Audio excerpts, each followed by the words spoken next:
Boa noite, meus irmãos, a graça e a paz do Senhor Jesus.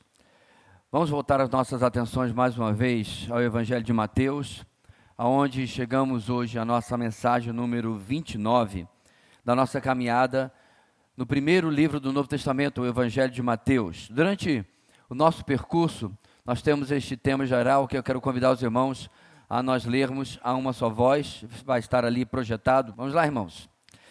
O Messias prometido realiza o plano divino da redenção, apesar da sua rejeição retardar a promessa do reino. Esta é, ao nosso entendimento, a mensagem do Evangelho de Mateus. Todo o livro da Bíblia, meus irmãos, não foi escrito de forma aleatória, de qualquer jeito, mas sim com um objetivo, uma mensagem a ser transmitida, e esta é a mensagem de Mateus. Bem, nós temos a tabela que nos mostra onde nós temos caminhado no livro de Mateus. Nós temos duas grandes divisões, a oferta do rei e a rejeição do rei. Nós estamos ainda na primeira. Nós passamos pela apresentação do rei até o capítulo 4, versículo 11. Vimos então a demonstração da proclamação do rei do 4:12 até o 7:29. E neste momento, e até o capítulo 11, versículo 1, nós estaremos caminhando no poder do rei. Jesus está demonstrando agora o seu poder sobrenatural. Há outros temas que surgem no caminho, mas este é o tema principal, comprovando que ele é o Messias esperado pelo povo de Israel e, é claro, o nosso Messias, Rei e Salvador. Hoje, nós vamos voltar mais intensamente a este tema da demonstração do poder do Rei, porque ele deu uma pausa tratando de outros assuntos, como vimos nas semanas anteriores. Mas nós vamos ver que as demonstrações de poder do Senhor no texto de hoje têm o objetivo de novamente mostrar como deve ser o nosso relacionamento com Ele. Ele faz e pode fazer o que Ele desejar, nada está fora do seu alcance, e por isso, qual é a nossa resposta àquilo que Jesus faz através do seu poder, ok? Mateus capítulo 9, versículo 18 até 26, é o nosso tema, nosso texto de hoje. Quero convidar você a nós lermos juntos a uma só voz. Mateus capítulo 9, de 18 até 26. Dá aquela olhadinha e vê se alguém precisa pedir uma carona com você, ou agora pode acompanhar ali também projetado. Diz assim a palavra do Senhor, irmãos, a uma só voz. Vamos lá? Falava ele ainda, quando um dos dirigentes da sinagoga chegou, ajoelhou-se diante dele e disse: minha filha acaba de morrer. Vem e impõe a tua mão sobre ela, e ela viverá. Jesus levantou-se e foi com ele, e também os seus discípulos. Nisso, uma mulher que havia 12 anos vinha sofrendo de hemorragia, chegou por trás dele e tocou na borda do seu manto, pois dizia a si mesma: se eu tão somente tocar em seu manto, ficarei curada. Voltando-se, Jesus a viu e disse: ânimo, filha, a sua fé a curou. E desde aquele instante, a mulher ficou curada. Quando ele chegou à casa do dirigente da sinagoga e viu os flautistas e a multidão agitada, disse: saiam, a menina não está morta, mas dorme. Todos começaram a rir dele. Depois que a multidão se afastou, ele entrou e tomou a menina pela mão e ela se levantou. A notícia deste acontecimento espalhou-se por toda aquela região. Vamos dar uma relembrada do que vimos nas últimas mensagens, irmãos. No capítulo 8, iniciamos, mediante algumas curas, a entender que Jesus desafia a todos a abandonarem as suas preconcepções que têm dele e entenderem quem ele realmente é, porque naqueles dias isso acontecia. As pessoas tinham uma preconcepção, um modelo na sua cabeça de quem deveria ser o Messias, e Jesus certamente não se encaixava neste modelo. Na mensagem seguinte, vimos que aquele que busca o discipulado deve avaliar as suas intenções e como está o seu compromisso. Em seguida, Jesus atravessa o Mar da Galileia e agora ele põe os seus próprios discípulos à prova no meio de uma tempestade, e aí o Senhor mostra a nossa resolução em segui-lo, provando a nossa fé, se a nossa fé é verdadeira ou não. Então perceba que de uma maneira ou de outra, de discipulado e fé, Jesus está voltando ao mesmo tema, e esse tema vai se repetir na nossa mensagem de hoje. Mas antes Na mensagem seguinte ao que vimos agora, ele vai atravessar o mar e lá ele vai ter 2 encontros reforçando a demonstração de poder, o tema desta sessão. Ele vai curar, expulsar demônios e mostrar o seu poder sobrenatural, mas ainda assim as pessoas vão rejeitá-lo. Em seguida, na semana seguinte, vimos o chamado de Mateus. Ao chamar Mateus, alguém rejeitado pela sociedade dos seus dias, pela sociedade judaica, porque ele servia ao Império Romano, aos invasores. Ao fazer isso, Jesus nos mostrou que alcança os rejeitados, mudando, transformando a sua história. Em seguida, com Mateus, os seus colegas de trabalho, vamos chamar assim, e aqueles que andavam juntos, nesse ambiente de um jantar, Jesus respondeu a um questionamento feito pelos discípulos de João Batista, porque Jesus e seus discípulos não estavam jejuando como eles estavam jejuando, muito provavelmente por causa da prisão de João Batista. Jesus confronta mais uma vez esse resquício de velha religiosidade que pairava sobre muitos daqueles dias. Ao seguirmos a Jesus, precisamos deixar para trás a velha religiosidade, entendemos que agora temos um relacionamento com Ele, através, obviamente, da sua graça. Hoje, irmãos, como eu disse há pouco, nosso texto volta a tratar mais centralmente de uma demonstração do poder de Jesus, do poder do Rei. Acabamos de ler o relato de um milagre dentro de outro milagre. 2 milagres impressionantes, a morte e mesmo uma longa enfermidade não são páreo para o Senhor da vida. E mais uma vez os milagres, apesar de impressionantes, são nada mais do que um pano de fundo para a verdadeira lição ensinada por Jesus e aqui destacada por Mateus. A morte era o fim, inclusive a morte tornava aquela pessoa impura ao contato. Da mesma forma, uma hemorragia fazia com aquela outra pessoa. O Messias, o Deus vivo, aquele, irmãos, que inclusive dera a lei a este povo, judeu, ao povo de Israel, não se importava com as restrições humanas, nem mesmo com a incredulidade de muitos que vão demonstrar nesse texto. O que importa para ele é a resposta de fé daqueles que confiam nele, apesar de tudo, apesar de todos. Apesar das circunstâncias, apesar da oposição, apesar das restrições, a fé demonstrada é o foco de Jesus neste texto. Assim, hoje aprenderemos o seguinte, a partir do nosso Senhor e Mestre. A fé genuína, que responde ao chamado de Cristo, contrasta com a incredulidade religiosa. A fé genuína, que responde ao chamado de Cristo, contrasta com a incredulidade religiosa. Como nós já temos visto, meus irmãos, esse é um tema repetido nesses dias, nesses textos, porque os religiosos daquela época criavam resistências, eles tinham a psique, a mentalidade do povo contaminada pelos seus ensinos. E Jesus, vez após vez, tem quebrado isso e mostrado o relacionamento verdadeiro que ele esperava que os seus seguidores tivessem com ele. O que você faria, então, se o Senhor lhe colocasse em uma situação completamente acima da sua capacidade de resolver? E é bem provável que ele já tenha feito isso com você. É bem provável que você já tenha passado por isso até mais de uma vez. Mas e se a solução necessária, ou a solução apresentada pelo Senhor para o seu problema, para o seu desafio, fosse por demais desafiadora e até exigente da sua parte? Exigisse de você uma postura, uma decisão que lhe colocasse uma situação difícil diante das pessoas e até desafiadora para com você. É por isso, meus irmãos, que esses momentos da nossa vida se chamam testes ou provas de fé. Na verdade, a nossa vida cristã não conseguiria sobreviver, ou pelo menos ter uma boa qualidade, sem testes, sem provas da nossa fé. Agora perceba, os testes ou provas da nossa fé, eles não são para demonstrar absolutamente nada para Deus. Ele já sabe quem nós somos. Mesmo sem nós passarmos pela prova, ele sabe qual seria a nossa resposta.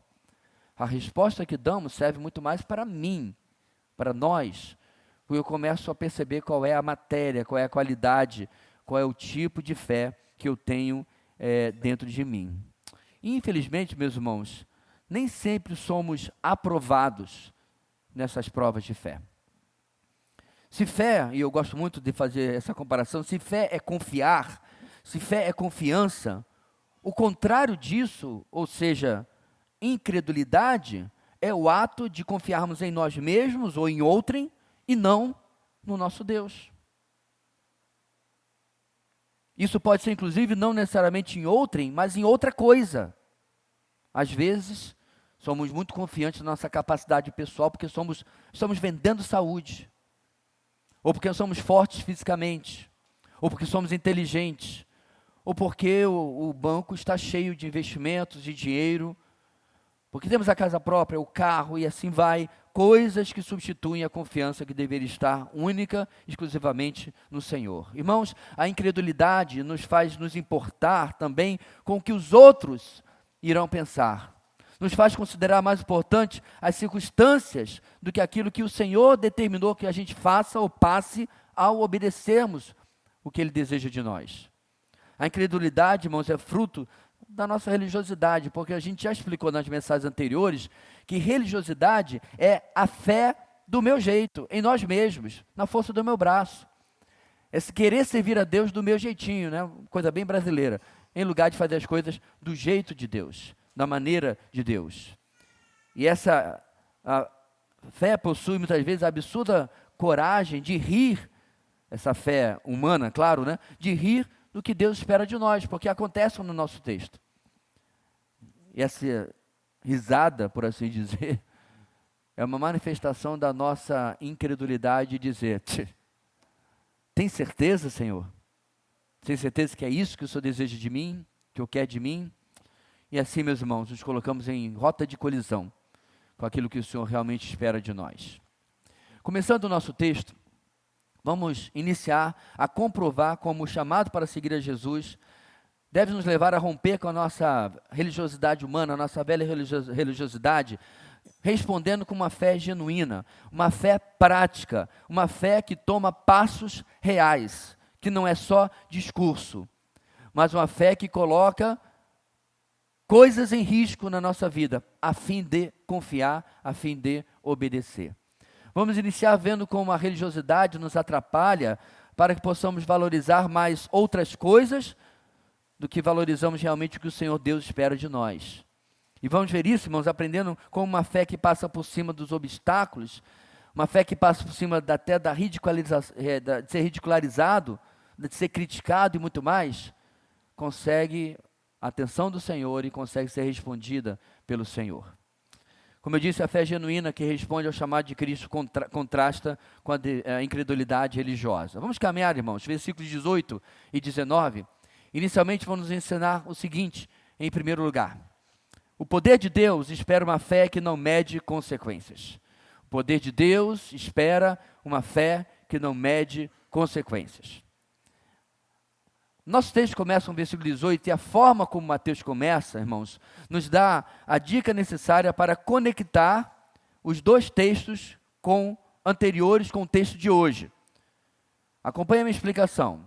Semana retrasada, versos 9 a 13, vimos no chamado de Mateus como a convivência de Jesus com a gentalha dos cobradores de impostos foi criticada pelos fariseus, os quais não entendiam que Deus vai em busca dos que reconhecem-se como necessitados da graça de Deus, e que isso é mais importante do que seguir leis e cerimônias religiosas.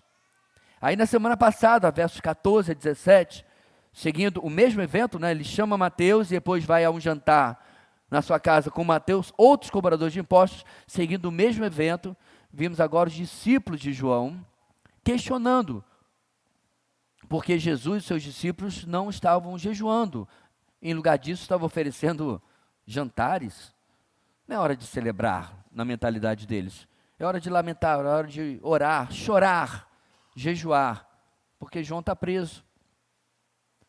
Eles também aprenderam, irmãos, ao ser respondidos por Jesus, algo sobre como a religiosidade os impedia de entender o que Deus quer daqueles que desejam servi-los, e que eles não podiam impor a Jesus e aos outros o seu modelo do que eles entendiam que Deus deseja que eles fizessem. Agora, meus irmãos, nós estamos no mesmo evento, a mesma sequência, Depois Jesus terminar de falar o versículo da semana passada, o último, o 17, deixa eu ler novamente. Não se põe vinho novo em vasilha de couro velho. Se o fizer, a vasilha arrebentará e o vinho se derramará e a vasilha se estragará. Ao contrário, põe-se vinho novo em vasilha de couro nova e ambos se conservam. Imediatamente ao falar isso, ao terminar, vem o nosso texto de hoje que inicia dizendo: falava ele ainda. Imediatamente, irmãos, depois, começamos a ver Jesus utilizando os dois encontros que vão seguir agora para explicar sobre a fé que agrada a Deus em meio a tantas demonstrações de religiosidade inútil. É muito interessante, meus irmãos, como a gente parando para pensar, eu não tenho como fazer isso, você também não. Mas o Senhor de todo o universo coordena os eventos e eles acontecem de uma forma que uma coisa vai se conectando à outra e vai ajudando as pessoas que assim quisessem a entender o que ele de fato estava explicando. E novamente, meus irmãos, Jesus vai usar agora um símbolo da religião da época. Este homem, que o Evangelho de Marcos e Lucas identifica inclusive pelo nome de Jairo, aqui não temos o nome dele, ele era um dirigente da sinagoga de Cafarnaum, um dos dirigentes. E ele tinha, meus irmãos, uma posição importante. Ele tinha uma posição respeitada e admirada por toda a cidade e provavelmente por toda a região. É muito provável, meus irmãos, que os líderes da sinagoga, em algumas era apenas um líder da sinagoga, eram até mais respeitados do que algum tipo de prefeito que estivesse ali. Porque ele era uma pessoa de destaque, ele era uma pessoa importante. Mas agora, meus irmãos, nesse cenário, ele não se apresenta ali como uma liderança religiosa, não. Ele se apresenta ali como um pai desesperado. Deus havia pedido dele a sua filha. Algo pelo qual alguns de nós já passamos, ou já conhecemos quem passou. Este talvez seja, meus irmãos, um dos mais difíceis testes que a nossa fé pode passar. Eu sei que alguns irmãos entendem isso. Esse homem procura por Jesus porque a sua filha está à beira da morte. É muito interessante, meus irmãos, porque nada no texto identifica-o como procurando os médicos, ou qualquer outro meio, mas ele procura o Mestre Jesus. O texto de Mateus é mais curto, ele é bem mais econômico, ele é bem mais sucinto do que os textos de Marcos e Lucas. Quando ele parte em busca de Jesus, aos olhos humanos, ainda há esperança. Ela está muito doente, mas ainda está viva. Porém, Mateus, meus irmãos, ele apressa os fatos, ele reduz a narrativa e mostra a atitude deste homem, provavelmente logo depois de já receber a notícia de que sua filha havia morrido.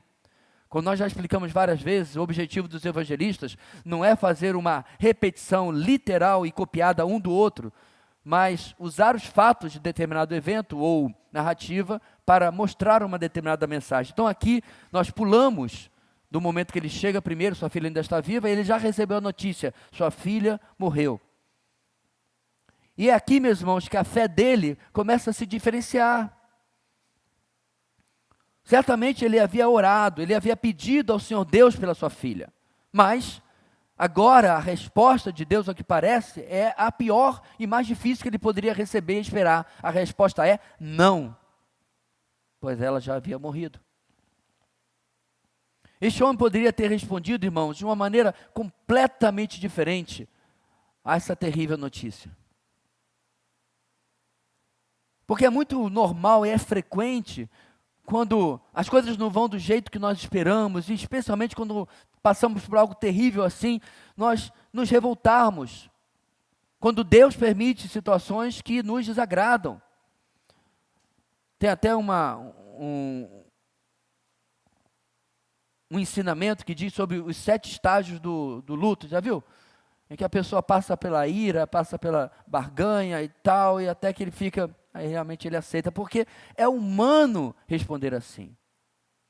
O mais crente dos crentes que diz, o Senhor o deu, o Senhor o tomou, e amém, não está realmente 100% ok com isso.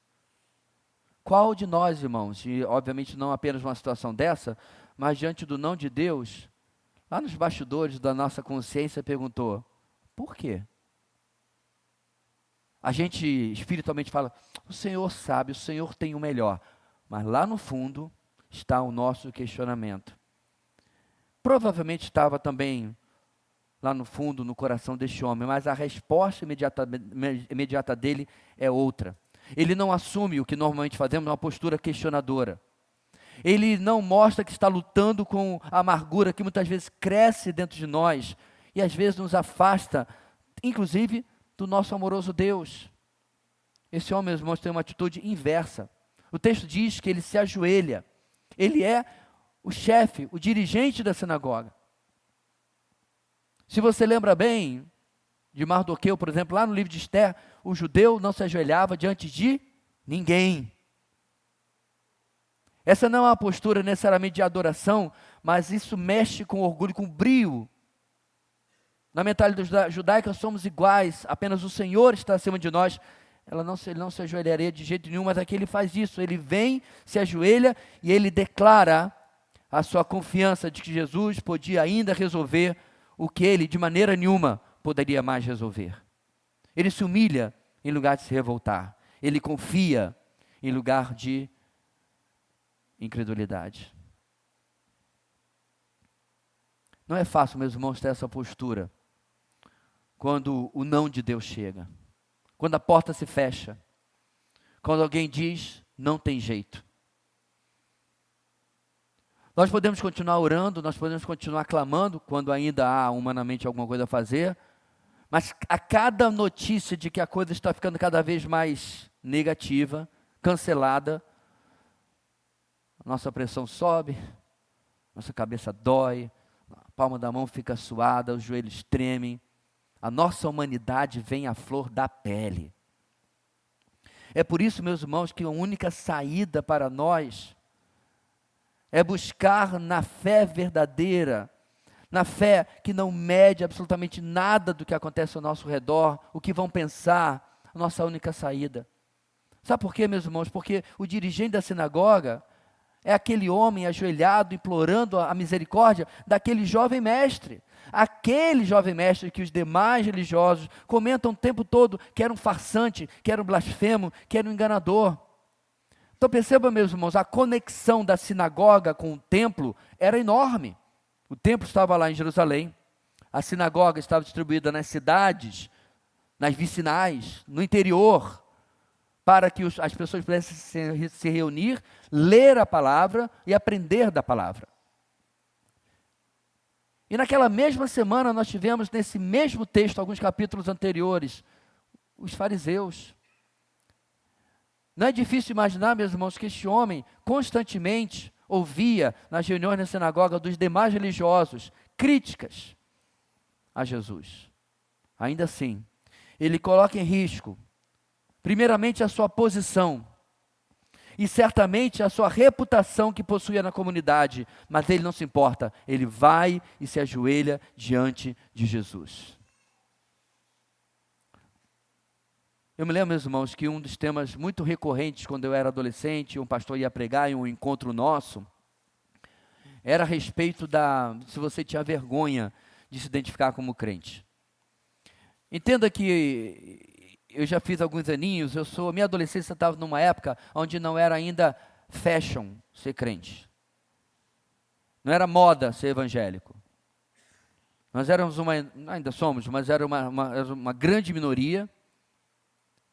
E geralmente, especialmente no meu estado, o evangélico era considerado alguém que era pobre, burro e favelado. Normal. Eu mesmo, graças a Deus, nunca tive que morar na favela. Não era rico, mas também não era pobre de maré de si. E certamente nunca fui burro. Mas essa era a ideia que eles tinham. Então, frequentemente, quando tínhamos encontros de adolescentes, o pregador vinha e falava sobre isso. Você tem vergonha de se identificar com Cristo? E aquilo mexia com meus brilhos. Sabe o que eu fazia? Eu levava minha Bíblia para a igreja, para a escola. Para a igreja também levava. Para a escola. E no intervalo, no nosso recreio, de 30 minutos naquela época, hoje parece que é só um troquinho de 10 ou 15, sei lá, naquela época era 30 minutos. Nós tínhamos um culto, eu ia orgulhosamente, levando minha Bíblia como pose de crente. porque eu não queria ser identificado com aquele que tem vergonha, perdão, de se identificar como cristão, se identificar como crente. Agora veja bem, irmãos, os tempos são outros, é verdade, mas muitas vezes a nossa ameaça de não termos vergonha de quem nós somos é outra. Não necessariamente é andar com a Bíblia, até porque hoje a maioria anda no celular, mas é identificar-nos como cristão, por exemplo, nos nossos negócios. Não faço isso porque... Ou quando tem as confraternizações ou festas do seu ambiente de trabalho, ou onde quer que seja. Talvez você participe de um grupo de trabalho, uma área de trabalho, onde há corrupções, onde há comportamentos questionáveis. E identificar a sua fé no meio dessas pessoas vai tornar você, como a gente falou sobre Mateus, um pária. Alguém ostracionado. Alguém que daqui a pouco vão começar a comentar: vixe, lá vem o crente. Lá vem o santarrão. Lá vem o santinho. Lá vem o Bíblia. Lá vem aquele que se acha que é melhor do que nós. Diz passagem, se eles estão fazendo tudo de errado e você está fazendo certo, você é melhor do que eles. Isso não é arrogância, isso é simples lógica. Quem faz o certo, o correto e o bom é melhor do que quem é corrupto, mau e desonesto. Mas na cabeça da população, muitas vezes, a cultura não funciona assim. O dirigente da sinagoga, que nós sabemos chamava-se Jairo, mostrou que não se importava em perder sua posição, em perder sua reputação, e se identifica mesmo de uma maneira decisiva com o jovem mestre Jesus. Eu fico pensando, meus irmãos, no depois. Quando os fariseus começaram a aumentar a sua pressão, e aí lá chegava Jairo. Conversa aí. E começaram talvez a chamá-lo de discípulo de Jesus. Porque ele não mediu as consequências. A fé deste homem, meus irmãos, só pode ter uma resposta da parte de Jesus. É a lógica. Jesus atende. Não porque Jesus disse sim, mas porque Jesus atende. A fé dele merece a resposta do nosso Senhor. Ele deixa então os que estavam com ele. Interessante, Jesus parece que interrompe o seu jantar. Já tinha provavelmente encerrado boa parte. E com os seus discípulos, ou parte deles, vai em direção à casa desse pai desesperado. E antes de seguirmos adiante, meus irmãos, como eu disse, tudo na vida possui consequências. Ações e reações, irmãos, são uma certeza da vida. Agora, quais são as consequências que você hoje na sua vida pode colher ao obedecer ao Senhor? O que pode acontecer com os seus relacionamentos se você simplesmente viver a vida cristã? Veja bem, eu não estou me referindo a você se transformar numa pessoa insuportável. Não, não é isso. Eu não estou me referindo a você ter que andar com um caixotezinho para todo quanto é lado, porque você precisa subir para pregar sobre a vida de todo mundo. Não, de maneira alguma.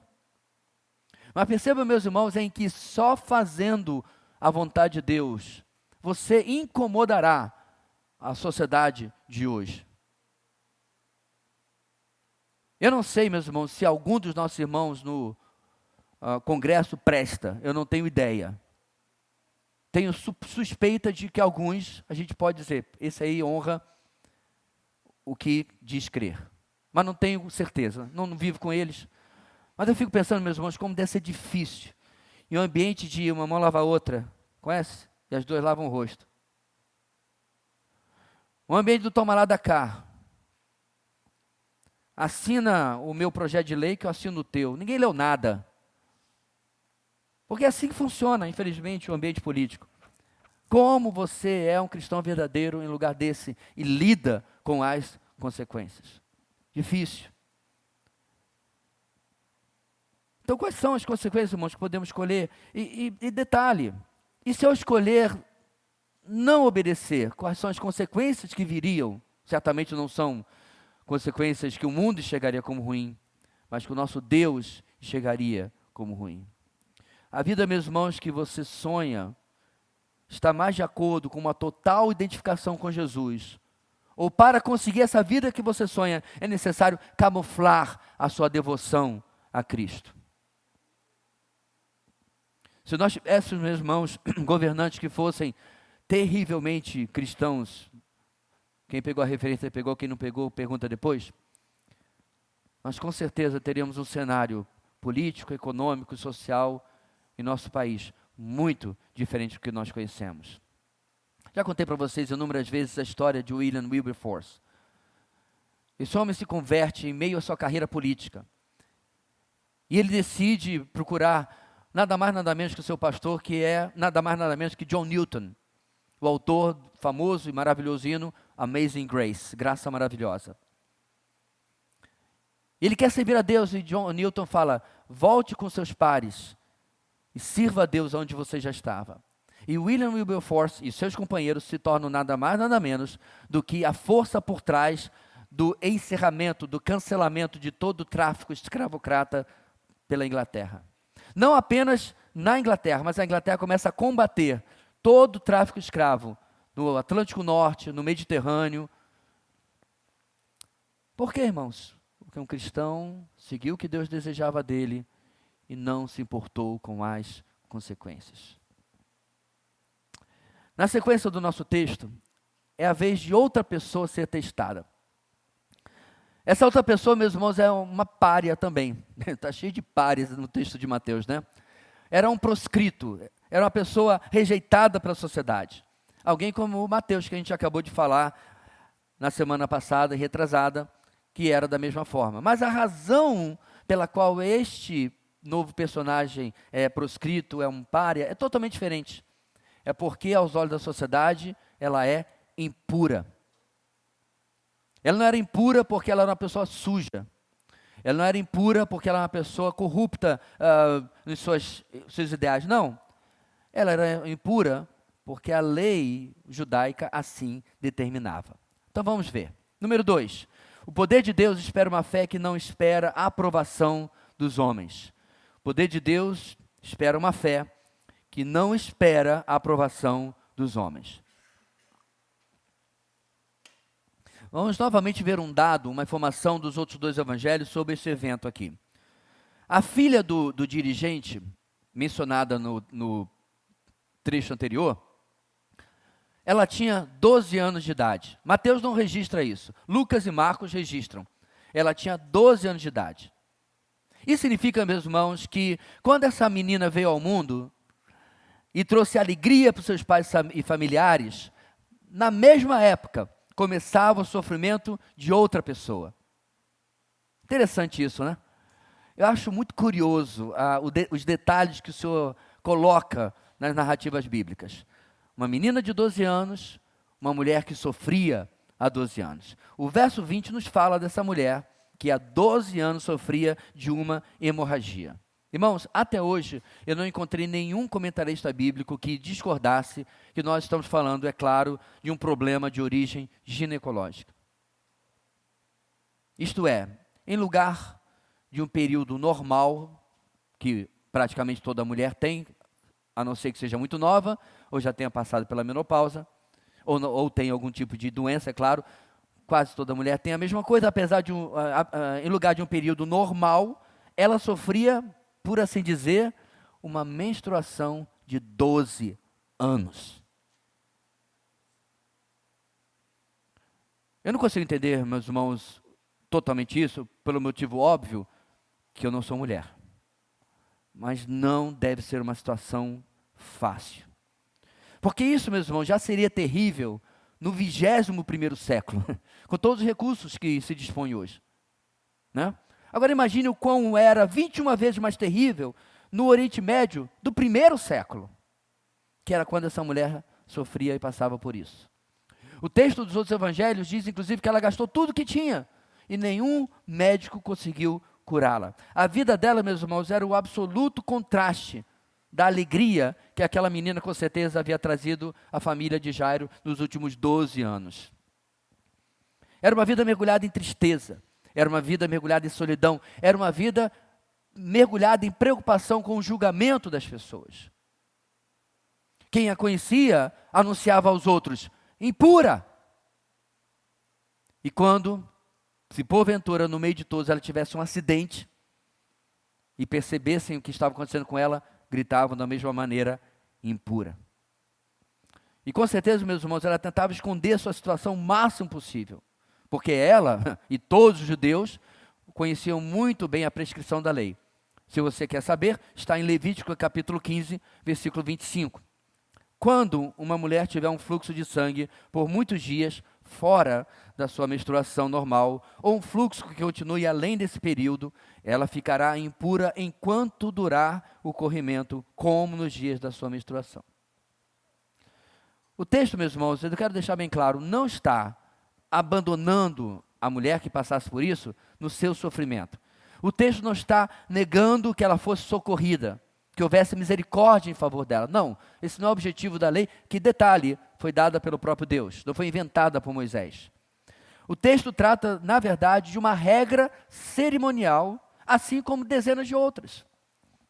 O judeu, por exemplo, irmãos, não podia tocar em um cadáver, porque se tocasse, ficava cerimonialmente impuro.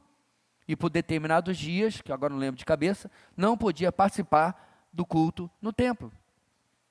Feridas e outras doenças também causavam esse estado. Por exemplo, a lepra. A presença no templo era vedada até que o período da impureza passasse. Então, meus irmãos, não é nosso foco explicar os motivos e razões por trás dessa e de tantas partes da lei, que nós às vezes temos até dificuldade de entender. O que precisamos entender, meus irmãos, é que assim como o leproso, no começo do capítulo 8, capítulo anterior, nós temos aqui outra situação de impureza. E no caso do leproso, Jesus escandaliza a todos ao tocar naquele homem, inclusive curá-lo. Naquela ocasião, a iniciativa de tocar no homem e curá-lo foi de Jesus, mas agora a iniciativa é da mulher. Por trás de Jesus, esperando não ser notada, ela planeja tocar, e detalhe, irmãos, não é nem tocar em Jesus exatamente, mas ela planeja tocar apenas, digamos, na orla do manto que Jesus, que todos os homens naquela época usavam, que era na verdade uma túnica, por assim dizer. Essa era a extensão da fé dela. Ela chega, novamente, ela sabe que as pessoas do Cafarnaum, meus irmãos, não é uma metrópole, é uma cidade pequena. Ela não se preocupa sobre o que a multidão irá pensar, ou iria pensar, ela apenas confia. Novamente, sabemos pelos demais evangelhos, irmãos, que a interação entre Jesus e essa mulher foi muito mais longa do que Mateus escreveu aqui. Ele fez como se não soubesse quem o havia tocado, e diante do questionamento de Jesus, ela confessa, ela assume que havia sido ela que havia tocado, ela que havia crido. E diante disso, irmãos, temos o verso 22 aqui no texto de Mateus, olha aí. Primeiro, a fala de Jesus atinge o emocional dela, atinge a pessoa não material dela. Deixe sua tristeza de lado, tenha ânimo. A sua fé não se portou com a aprovação, com a permissão de ninguém, e a sua fé agora está transformando a sua existência de tristeza em alegria naquele exato momento. Então, meus irmãos, ânimo, porque depois de 12 anos de tristeza, 12 anos de gastos, depois de 12 anos de solidão, a sua parte física também seria atingida, ela seria curada, estava curada. O resultado da nossa fé, meus irmãos, muitas vezes pode não conter a segunda parte. É isso que eu acho interessante. Eu não tenho nenhuma doença extremamente grave, mas eu já orei ao Senhor que aliviasse a dor que eu tenho no nervo ciático. De vez em quando incomoda. Eu prefiro ser curado do que ficar dependendo de um Torcilax, um Dorflex o resto da minha vida, ou de exercício de alongamento para isso, aquilo. Quem não quer, né? Eu queria me livrar disso aqui. Se Deus pudesse ter uma... Alguém tem a unção da cura de presbiopia aí, por acaso? Eu queria não ver as letras simplesmente desaparecendo diante de mim, se tornando borrão, parece aquele homem lá que Jesus curou e vê os homens como árvores, né? Não enxergo nada. E eu não sei você, mas eu já orei por questões pequenas assim.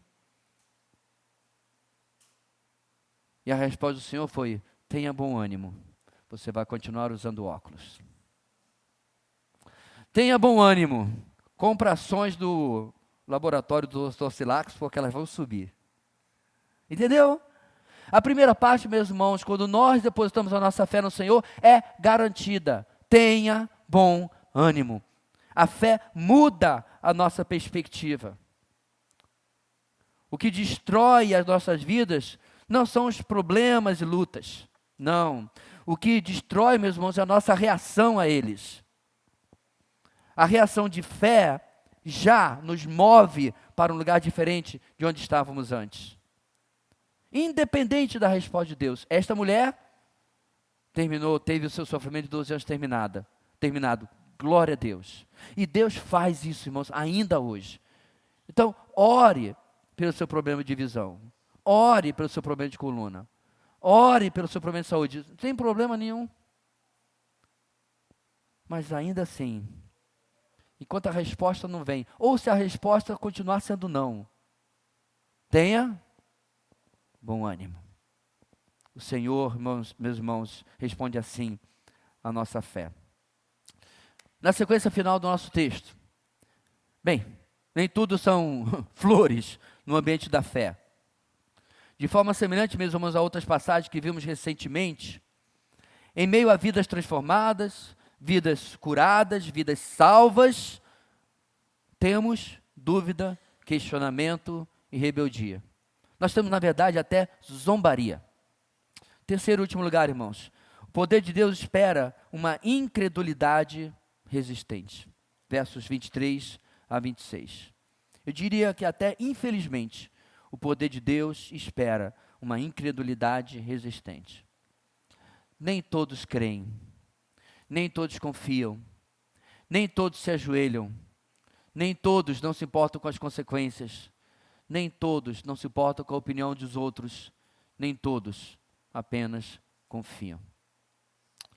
Muitas vezes, irmãos, o momento de necessidade pela fé encontra, em lugar de fé, um ambiente totalmente oposto à fé. Um ambiente até hostil à fé. No verso 23, Jesus chega e encontra uma típica cena judaica de luto e lamento. Se você não sabe, era comum, inclusive, haver carpideiras, ou seja, choradeiras profissionais. Interessante isso, né? Pessoas que eram pagas para chorar em velório.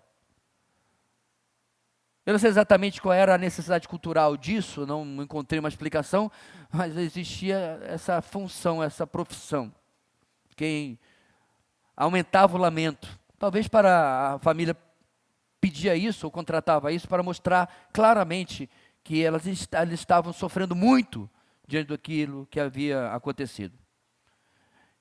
E diante daquela cena, meus irmãos, a primeira providência de Jesus logo é se livrar de tudo aquilo. Ordenar que eles saiam. Eu creio, meus irmãos, que a preocupação de Jesus é com o Pai. Até este momento, ele tem lidado só com o pai, o dirigente da sinagoga, e é a fé dele que está sendo testada até esse momento. E para mostrar como aqueles ali eram incrédulos e totalmente diferentes do pai daquela menina, Jesus declara claramente que ela apenas dormia e não estava morta. Perceba, meus irmãos, Jesus não precisava falar isso. Ele podia simplesmente dizer, com licença, queria que todos saíssem, vai ficar comigo apenas o pai da criança, talvez alguns familiares, e alguns discípulos que ele leva consigo. A gente vê isso nos 2 outros evangelhos. Mas é interessante, meus irmãos, como Jesus, para o nosso aprendizado, ele joga bomba, tira a granada e ó. A menina está morta não, pessoal. Ela apenas dorme. Meus irmãos, de fato, ela estava morta. Mesmo no primeiro século, você não precisava de um aparelho eletrônico para saber se uma pessoa estava viva ou morta. Como é que você fazia na antiguidade, irmãos, para saber se alguém estava vivo ou morto? Simples. Você segurava um espelho diante do nariz dela e via se o espelho embaçava ou não.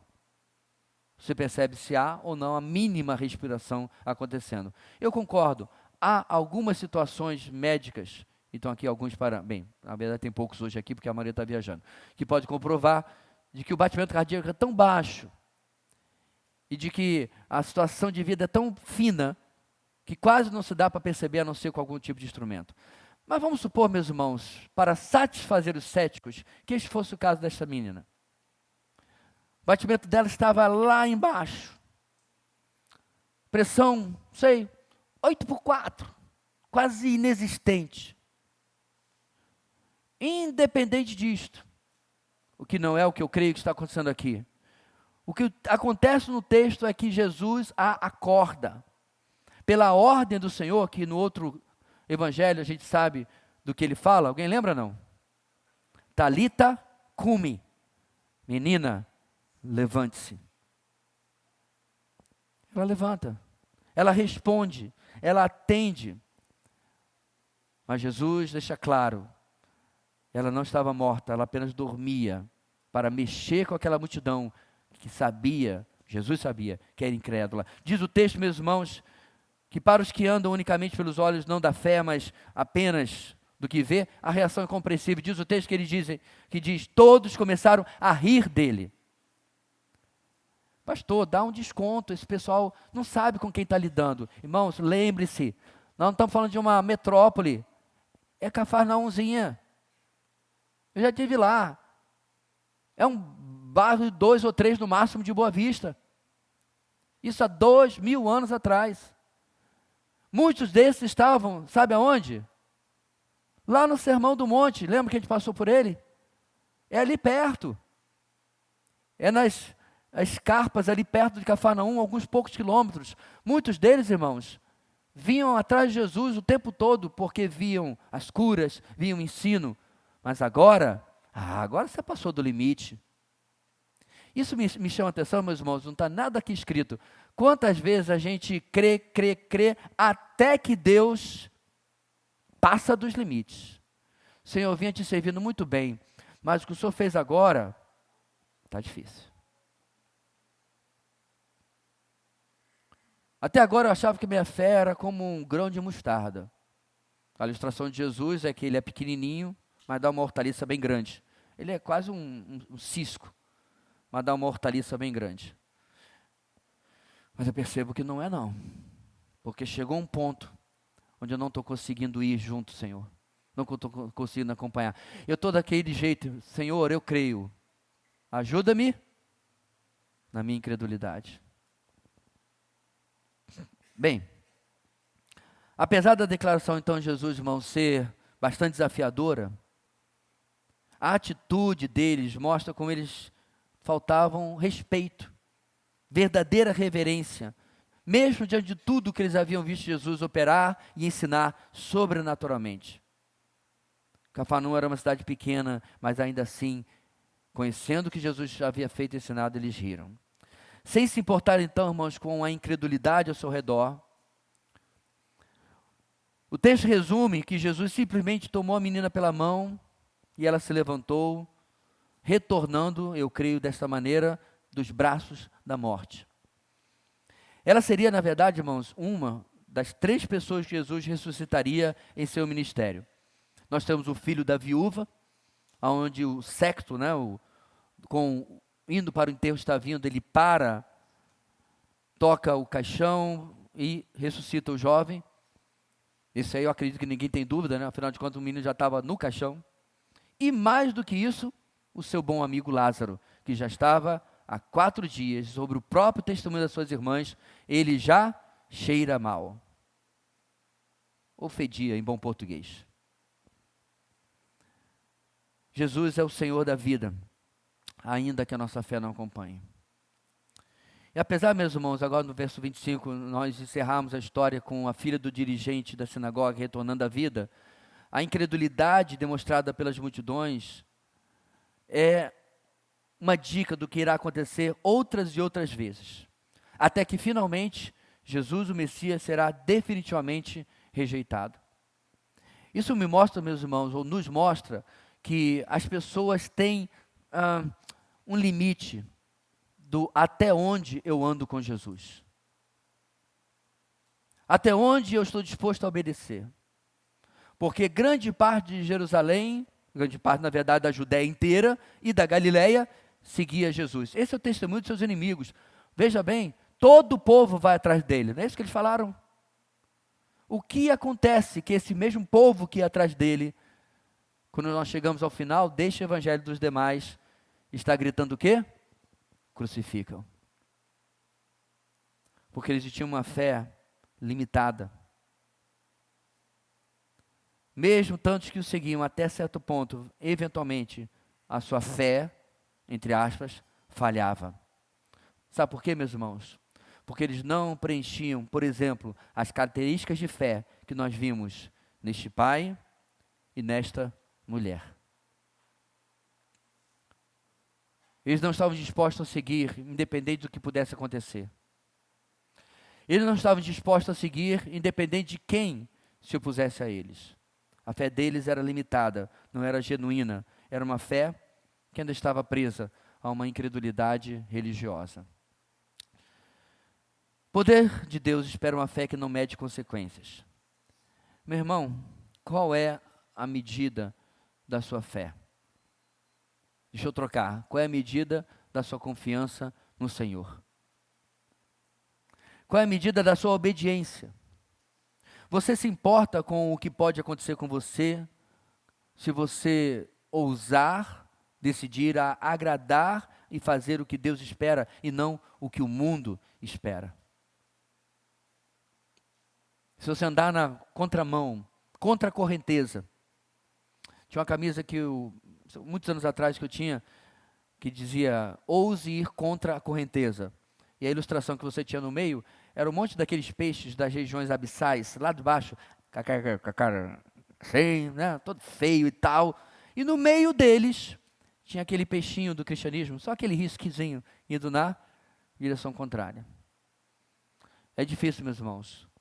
Nós vivemos ao redor de ideologias que são monstras, de comportamentos de sociedade que são monstros, e nós somos desafiados, independente das consequências, a andar na contramão disso tudo.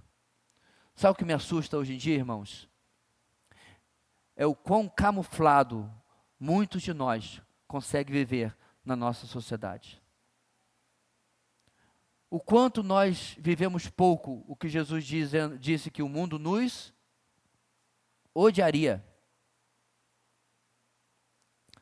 Eu não me lembro se foi John Wesley, eu acho que foi. Uma vez que ele abandonou a religião oficial e começou a pregar nas ruas, porque ele tinha sido proibido de pregar dentro dos prédios, dos templos, entre aspas, né? E ele era frequentemente agredido. Um belo dia ele lembrou que alguns dias que ninguém o agredia.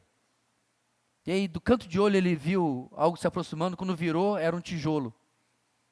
Eu não lembro da história se o tijolo chegou a pegar nele ou ele se desviou. Aí ele, depois daquele episódio, ele voltou-se a Deus, glorificando e agradecendo ao Senhor. Que a vida dele estava voltando ao normal.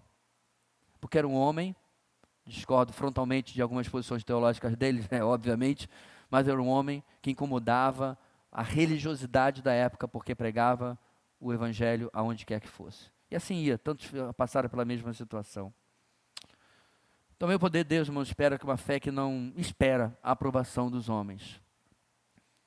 Você tem coragem de ir em frente em sua fé e obedecer a Deus, mesmo que isso levante a desaprovação clara de pessoas próximas a você?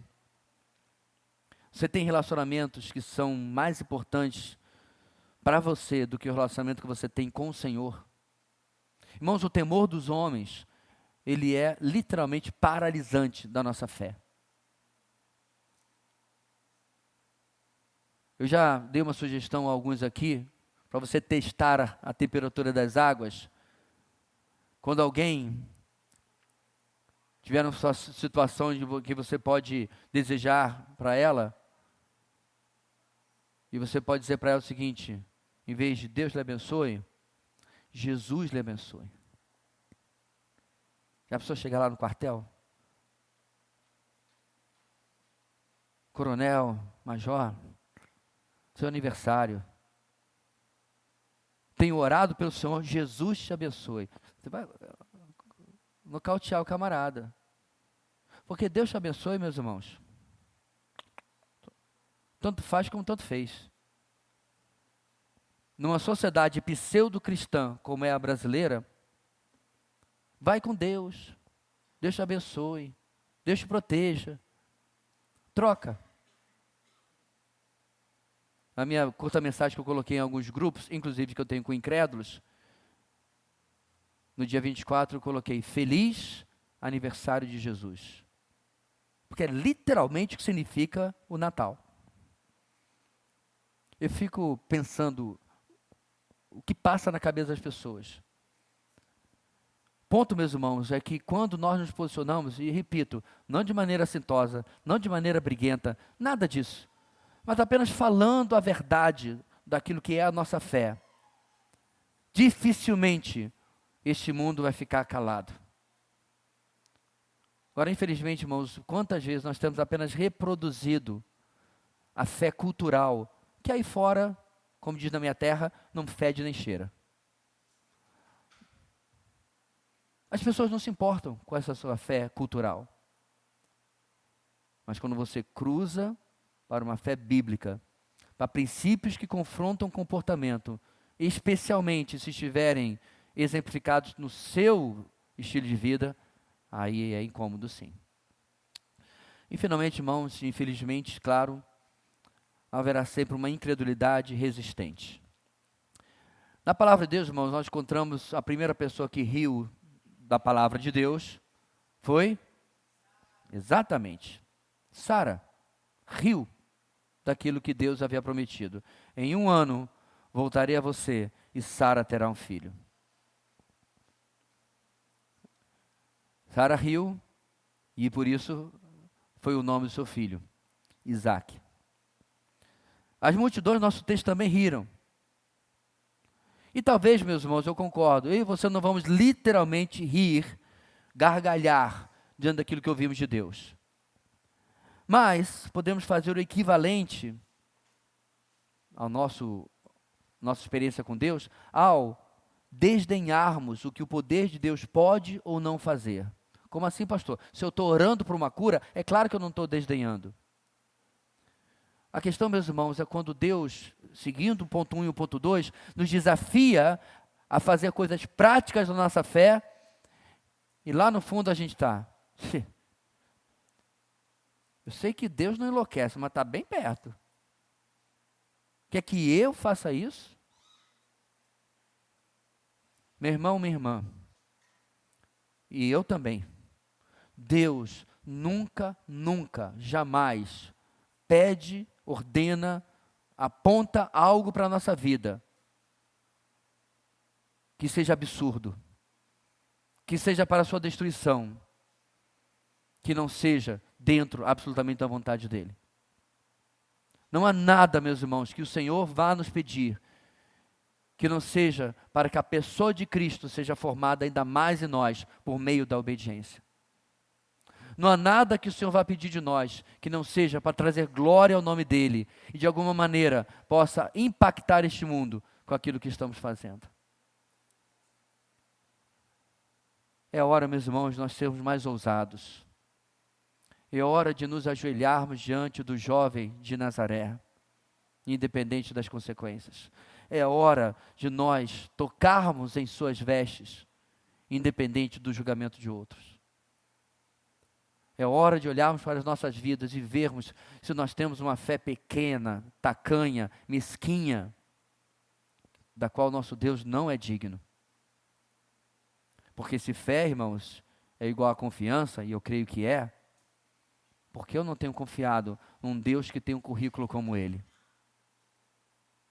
Por que depois de ouvi-lo pregar na montanha, curar e curar e curar e curar, quando ele diz que a jovem não está morta, mas apenas dormindo e vai levantá-la, eu rio?